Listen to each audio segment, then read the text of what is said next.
এটি কি পারমিশন নিয়ে কথা বলতে হবে।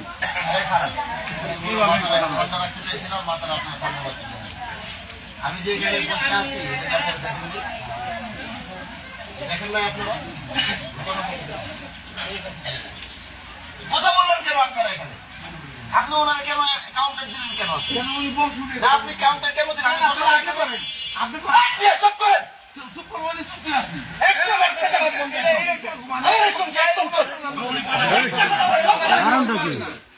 আমি দিলে আসছে কিনা বিচার করার জন্য? কাউন্টার দিলে আমি দিব, কাউন্টার দিলে আমি দিব এখানে। আমি বসে গেলে আমার আনসার কেন বললাম? চল ওটা কোনো বিচার করবো না। আমি এখানে বসা চিল্লা চিল্লি কেন হবে? আমি এখানে বসা চিল্লা চিল্লি কেন হবে? এখানে ভিডিও বন্ধ করেন, ভিডিও করে কেনা বন্ধ করেন।